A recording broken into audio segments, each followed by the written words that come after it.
हम पढ़ेंगे guys Maxwell right hand thumb rule के बारे में। देखिए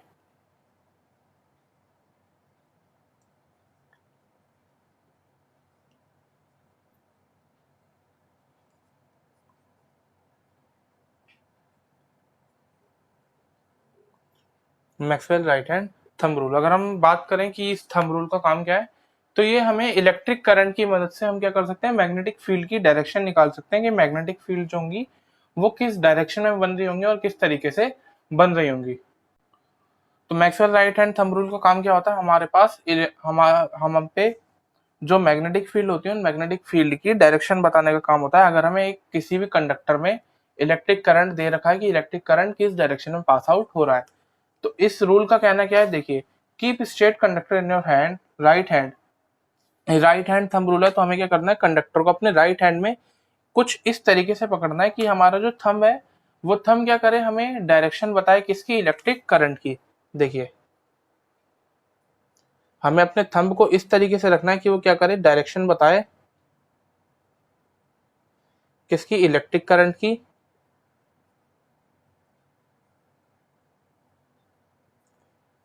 तो कह रहा है जब हम कंडक्टर को अपने राइट हैंड में कुछ इस तरीके से पकड़ लेंगे कि हमारा थंब क्या कर रहा होगा, इलेक्ट्रिक फील्ड की डायरेक्शन बता रहा होगा, वो इलेक्ट्रिक करंट की डायरेक्शन बता रहा होगा, तो जो हमारी फिंगर्स होंगी वो फिंगर्स हमें क्या चीज इंडिकेट करेंगी, जो मैग्नेटिक फील्ड है उसे।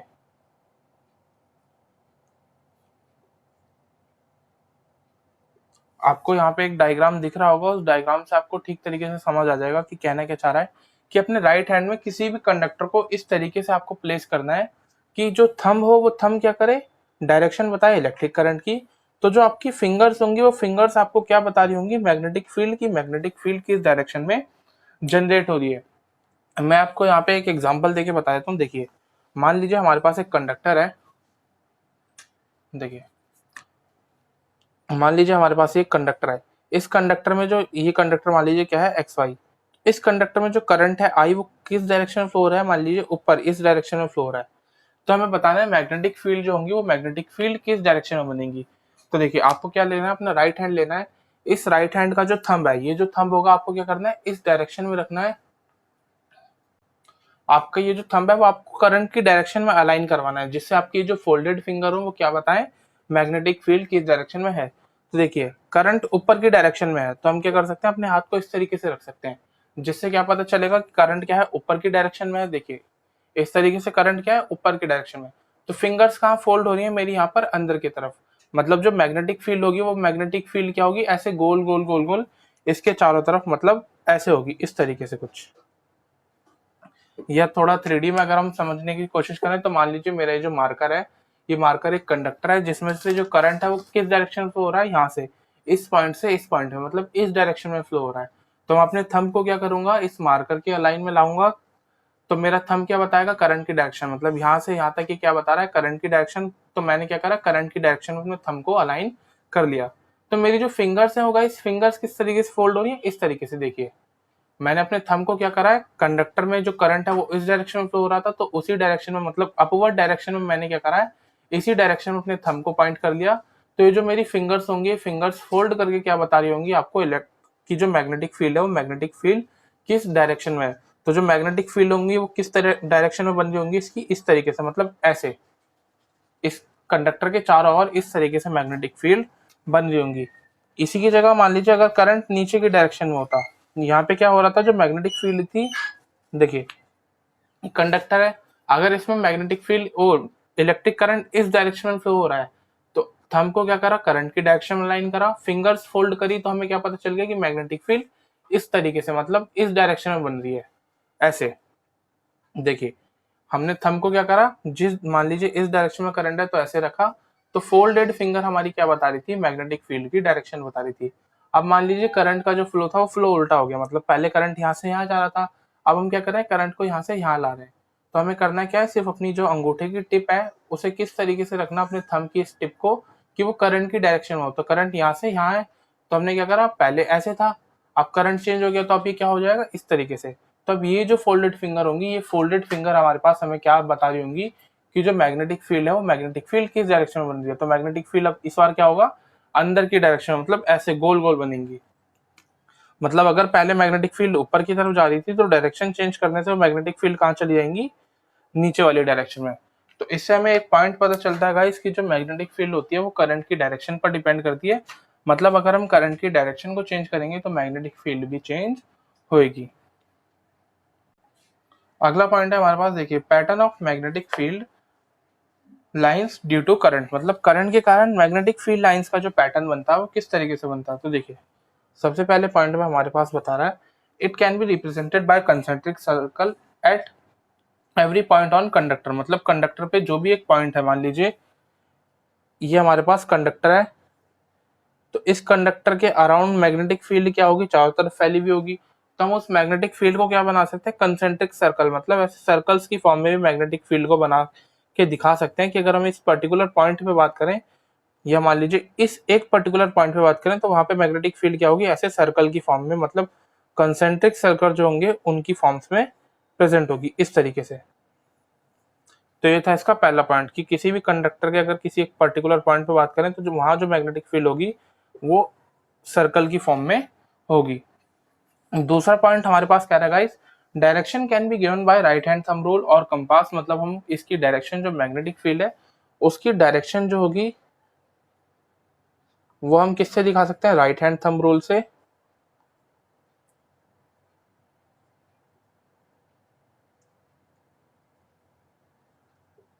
या फिर कंपास से।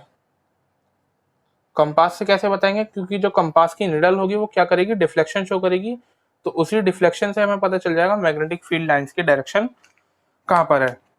और राइट हैंड थंब रूल से मैंने अभी आपको बता दिया है कि क्या करना है, जो हमारे पास कंडक्टर है उसमें जिस भी डायरेक्शन में करंट फ्लो हो रहा है उस डायरेक्शन में अपने थंब को रखना है, और जो फोल्डेड फिंगर्स होंगे, जो चारों फिंगर्स फोल्ड होंगी, वो आपको मैग्नेटिक फील्ड की डायरेक्शन बता देंगी।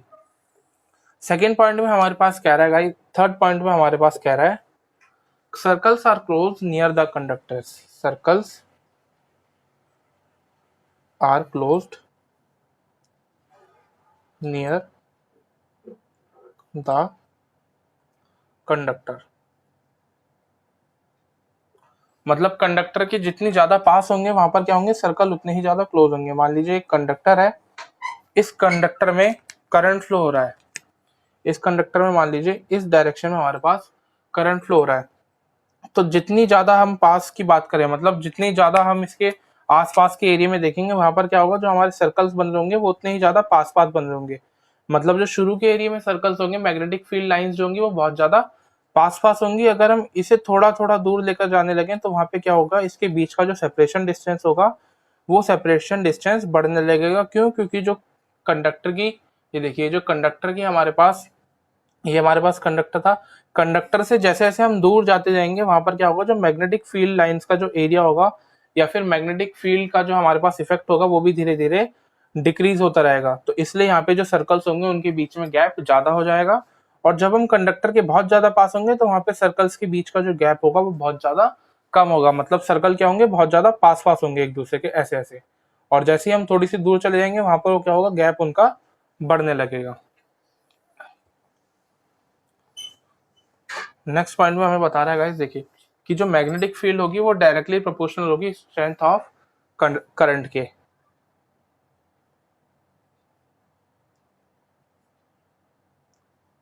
मैग्नेटिक फील्ड डायरेक्टली प्रोपोर्शनल होगी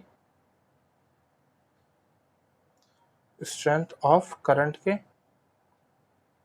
मतलब जितनी ज्यादा हमारे करंट की स्ट्रेंथ होगी, जितने ज्यादा एम्पियर वाला हमारा करंट होगा उतनी ही ज्यादा मैग्नेटिक फील्ड लाइंस भी प्रोड्यूस होंगी। अगर हमारे पास करंट क्या है, कम है, तो मैग्नेटिक फील्ड भी कम क्रिएट होंगी। करंट अगर हमारे पास बहुत सारा है, बहुत ज्यादा है, तो मैग्नेटिक फील्ड लाइंस भी बहुत ज्यादा क्रिएट होंगी। और एक लास्ट पॉइंट है कि जो मैग्नेटिक फील्ड होंगी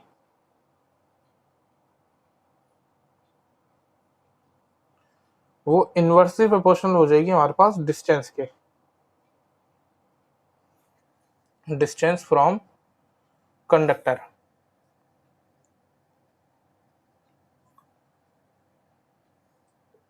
देखिए जो मैग्नेटिक फील्ड लाइंस होंगी वो क्या हो जाएंगी, हमारी डायरेक्ट इनवर्सली प्रोपोर्शनल हो जाएंगी डिस्टेंस फ्रॉम कंडक्टर से। मान लीजिए कंडक्टर अगर इस पॉइंट पर है और इस डायरेक्शन में अगर उसमें इलेक्ट्रिक करंट फ्लो कर रहा है तो जैसे जैसे हम इसमें दूर जाते रहेंगे, मान लीजिए इस पॉइंट पे अगर हम देखें तो मैग्नेटिक फील्ड लाइंस बहुत सारी होंगी। थोड़ी सी दूर जाएंगे, यहाँ पर क्या होगा, मैग्नेटिक फील्ड लाइंस का जो इफेक्ट होगा वो धीरे धीरे कम होने लग जाएगा। और ज्यादा दूर जाएंगे तो वहां पे क्या होगा, उसका इफेक्ट और ज्यादा कम होने लगेगा। तो यहाँ पे वही बता रहा है कि जैसे जैसे हम डिस्टेंस बढ़ाते रहते हैं, उसी के साथ साथ जो हमारे पास मैग्नेटिक फील्ड होती है, उस मैग्नेटिक फील्ड लाइंस का इफेक्ट भी क्या होता है, धीरे धीरे कम होता जाता है। जैसे आपने यूनिवर्सल लॉ ऑफ ग्रेविटेशन जो है, या फिर न्यूटन्स लॉ ऑफ ग्रेविटेशन आप बोलो, तो उसमें हमारे पास जो ग्रेविटेशनल फोर्स होती है वो किसके बराबर होती है, m1 m2 अपॉन में r के स्क्वायर के। तो यहाँ पे जो r का स्क्वायर होता है, ये देखिए, ये जो हमारे पास r स्क्वायर होता है, f is equal to G m1 m2 upon में r स्क्वायर।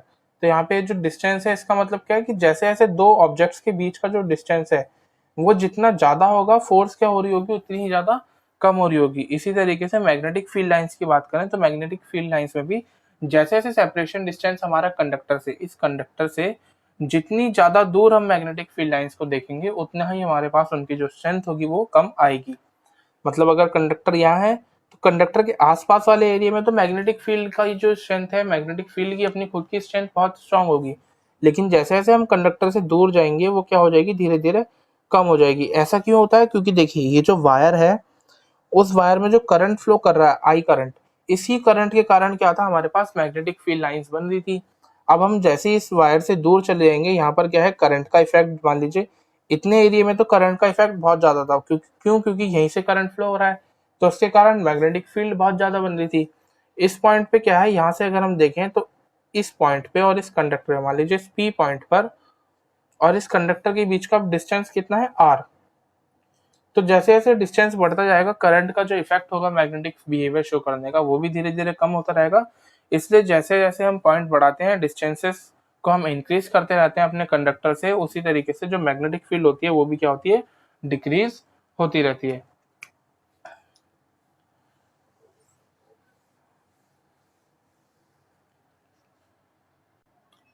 अगला है गाइस हमारे पास, देखिए मैग्नीट्यूड ऑफ मैग्नेटिक फील्ड, की मैग्नेटिक फील्ड का जो मैग्नीट्यूड होता है वो क्या होता है, मतलब उसे हम किससे डिनोट करते हैं।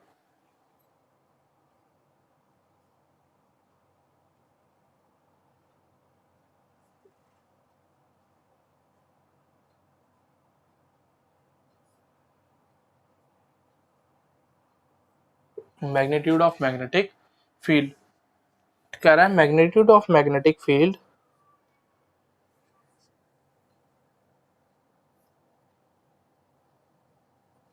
Of magnetic field is denoted by B। मतलब जो हमारी मैग्नेटिक फील्ड का मैग्नीट्यूड होता है उसे हम किससे डिनोट करते हैं, B से। जैसे हमने करंट को डिनोट करना सीखा है कि जो इलेक्ट्रिक करंट होता है उसे हम डिनोट करते हैं I से। पोटेंशियल डिफरेंस की अगर हम बात करें,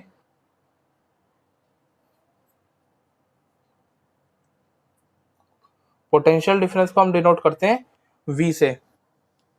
तो इसी तरीके से जो हमारी मैग्नेटिक फील्ड होती है, उस मैग्नेटिक फील्ड को हम किससे डिनोट करते हैं, B से। कि अगर हमारे पास हमें किसी की चीज की मैग्नेटिक फील्ड बतानी है, तो हमें वहां पर ऐसे लिखने की जरूरत नहीं है कि मैग्नेटिक फील्ड का जो मैग्नीट्यूड है वो ये होगा। उसकी जो हम सीधे लिख सकते हैं कि जो B इज इक्वल टू होगा वो हमारे पास हो जाएगा 5T। अब आप एक बात सोच रहे होगे कि ये T का मतलब क्या है, तो जो T होती है ये मैग्नेटिक फील्ड की ऐसा यूनिट होती है जिसे हम बोलते हैं टेस्ला। अब टेस्ला नाम क्यों पड़ा, वो इनके जो साइंटिस्ट थे जिन्होंने मैग्नेटिक फील्ड के बारे में खोज की थी, वो थे जिनका नाम था हमारे पास निकोला टेस्ला। उन्होंने हमें मैग्नेटिक फील्ड की ऐसा यूनिट बताई थी कि वो क्या होती है हमारे पास, टेस्ला। देखिए मैग्नीट्यूड को हम ये तो पता चल के डिनोट किस तरीके से करेंगे। अब ऐसे कौन कौन से फैक्टर हैं जो इसके मैग्नीट्यूड को हमारे पास चेंज करते हैं या फिर मैग्नीट्यूड पर इफेक्ट डालते हैं, उन्हें भी एक बार देख लेते हैं। कह रहा है, if the current I in the conductor excise increase, the deflection of the needle of the compass is also increases। मतलब जैसे जैसे मान लीजिए हमारे पास, हमने शुरू में पढ़ा था हेंस क्रिश्चियन ऑर्स्टेड का एक एक्सपेरिमेंट, कि उन्होंने क्या करा था, एक सर्किट लिया था, सर्किट में बैटरीज को कनेक्ट कर दिया था, इसे की से जोड़ा, और यहाँ पर क्या करा, ये जो कंडक्टर था इस कंडक्टर के जस्ट पास में कंपास रख दिया था, और इस कंपास की निडल के, ये कंपास की जो निडल थी, ये निडल क्या शो कर रही थी, डिफ्लेक्शन शो कर रही थी। तो उन्होंने अपने एक्सपेरिमेंट में क्या पाया था कि जैसे जैसे करंट का जो मैग्नीट्यूड है, वो करंट का मैग्नीट्यूड इंक्रीज होता जा रहा है।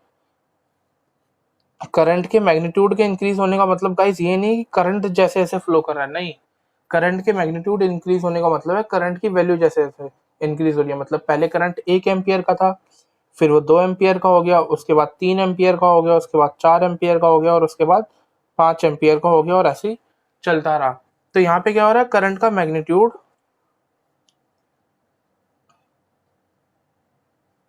इंक्रीज हो रहा है।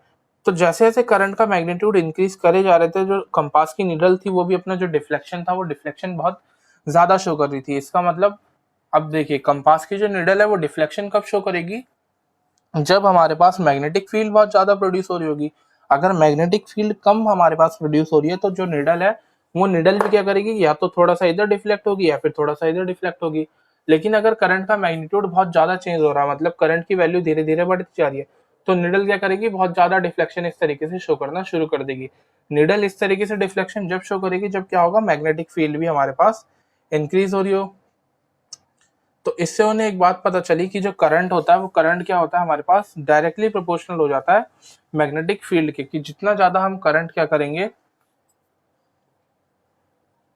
देखिए, जितना ज्यादा हम करंट के मैग्नीट्यूड को इंक्रीज करेंगे उतना ही ज्यादा जो मैग्नेटिक फील्ड होगी उसका जो मैग्नीट्यूड होगा उसका मैग्नीट्यूड भी उतना ही ज्यादा इंक्रीज होता जाएगा। मतलब अगर यहाँ पे मान लीजिए हम करंट 1 2 3 4 ऐसे एम्पियर करके बढ़ाते जा रहे हैं ऐसे आगे तक, तो जो मैग्नेटिक फील्ड का हमारे पास मैग्नीट्यूड होगा वो भी धीरे धीरे करके क्या होगा, बहुत ज्यादा इंक्रीज होता रहेगा। तो ये था पहला पॉइंट कि जो बी होता है वो डायरेक्टली प्रोपोर्शनल होता है आई के। सेकेंड पॉइंट की बात करें तो यहाँ पे बता रहा है the distance R of the compass from the conductor increases the deflection of the needle decreases. मान लीजिए ये कंडक्टर है, इसमें करंट फ्लो हो रहा है और इसके जस्ट पास में हमने कंपास रख दिया। तो इस कंडक्टर में जब करंट आई फ्लो हो रहा होगा तो इसके कारण क्या हो रही होगी, मैग्नेटिक फील्ड प्रोड्यूस हो रही होंगी इसके चारों तरफ। अब वो जो मैग्नेटिक फील्ड होंगी वो क्या कर रही होंगी, इस कंपास की निडल पर डिफ्लेक्शन शो करवा रही होंगी। मतलब वो क्या कर रही होंगी, ये जो कंपास है मैग्नेटिक फील्ड के कारण इस कंपास की निडल डिफ्लेक्शन शो कर रही होगी। तो जैसे जैसे हम इस कंपास को इस कंडक्टर से दूर लेके जाते हैं तो इसकी निडल में जो डिफ्लेक्शन हो रहा होता है वो डिफ्लेक्शन भी क्या होता है गाइस, धीरे धीरे कम होता रहता है, डिफ्लेक्शन डिक्रीजेस।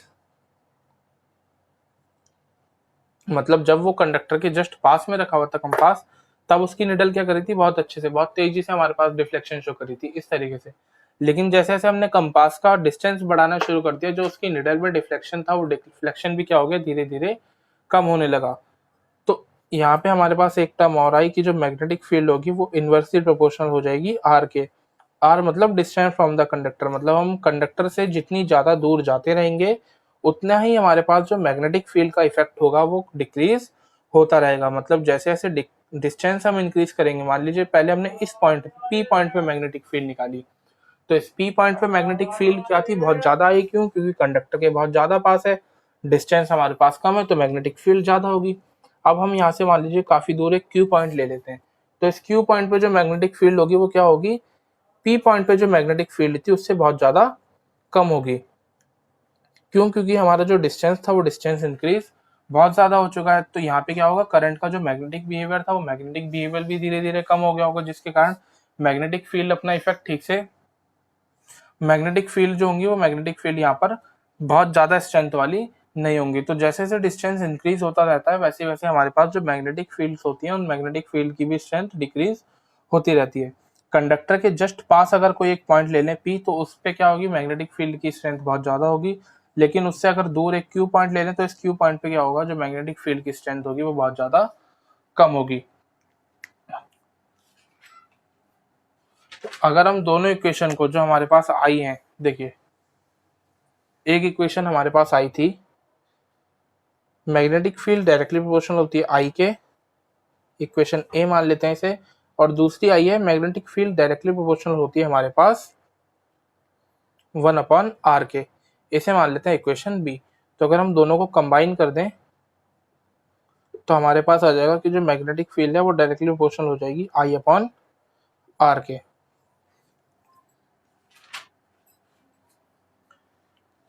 अब देखिए हमने मैग्नेटिक फील्ड की आपको वो बता दिया कि मैग्नेटिक फील्ड क्या होगा, उसका जो मैग्नीट्यूड होगा वो किस किस पे डिपेंड करेगा, करंट पे डिपेंड करेगा कि अगर करंट की वैल्यू इंक्रीज हो रही है तो मैग्नेटिक फील्ड का मैग्नीट्यूड इंक्रीज होगा। अगर हमारे पास डिस्टेंस इंक्रीज कर रहे हैं हम कंडक्टर से, किसी भी कंडक्टर से अगर हम दूर जा रहे हैं तो दूर जाते आते क्या होगा, जो मैग्नेटिक फील्ड का इफेक्ट होगा वो मैग्नेटिक फील्ड का इफेक्ट भी धीरे धीरे कम होने लगेगा। और तीसरा जो पॉइंट है वो है हमारे पास SI unit. SI unit magnetic field की मैंने आपको पहले ही बता दी थी, वो क्या होती है, टेस्ला। अब टेस्ला की बात करें तो टेस्ला हमारे पास एक बहुत बड़ी यूनिट हो जाती है। टेस्ला की यूनिट बहुत ज्यादा बड़ी है तो हम इसे हर बार यूज नहीं कर सकते, तो हमारे पास एक छोटी यूनिट होती है मैग्नेटिक फील्ड के लिए। टेस्ला हम कब यूज करेंगे, जब मैग्नेटिक फील्ड का अमाउंट हमारे पास क्या हो, बहुत ज्यादा हो। अब मान लीजिए छोटी छोटी मैग्नेटिक फील्ड है, जैसे मान लीजिए 0.4 टेस्ला की मैग्नेटिक फील्ड है, 0.5 टेस्ला की है, तो वहां पर वो टेस्ला क्या हो जाएगी, कुछ ज्यादा बड़ी यूनिट हो जाएगी। जैसे हमारे पास वॉट आवर, हम पावर की बात करें तो वहां पे वॉट आवर जो होती है वो छोटी यूनिट होती है। जैसे अगर हमें कहीं पे लिखना हो 36,000 वॉट आवर, तो यहाँ पे क्या करना पड़ेगा, बहुत ज्यादा देखने में ऐसे लगेगा कि ये बहुत ज्यादा यूनिट है, तो हम क्या करेंगे, इसके लिए एक बड़ी यूनिट ले लेते थे ताकि ये सारा का सारा जो अमाउंट है वो हमारे पास एक छोटे से न्यूमेरिकल वैल्यू में आ जाए, जिसके लिए हम क्या यूज करते थे, किलो वाट आवर। मतलब ये क्या बन जाएगा, 36 किलो वाट आवर। इसी तरीके से टेस्ला भी क्या हो जाती है, एक बड़ी यूनिट हो जाती है, इसे हम बहुत बड़े पैमाने पे यूज करते हैं। लेकिन नॉर्मली हमारे पास मैग्नेटिक फील्ड जो आती है वो छोटी छोटी आती है, तो उसके लिए हमारे पास एक छोटी स्मॉल यूनिट होती है मैग्नेटिक फील्ड की, जिसे हम बोलते हैं गॉस। इसे डिनोट करा जाता है जी से। तो टेस्ला जो है वो हमारे पास एक बड़ी यूनिट है, इसकी जगह हम क्या करते हैं, एक छोटी मैग्नेटिक फील्ड की यूनिट यूज करते हैं जिसे हम बोलते हैं गॉस, और उसे डिनोट करा जाता है जी से। तो ये था गाइस आज की वीडियो में। अगर आपको वीडियो अच्छी लगी हो तो वीडियो को लाइक कीजिएगा, चैनल को सब्सक्राइब करना ना भूलें। Thanks for watching.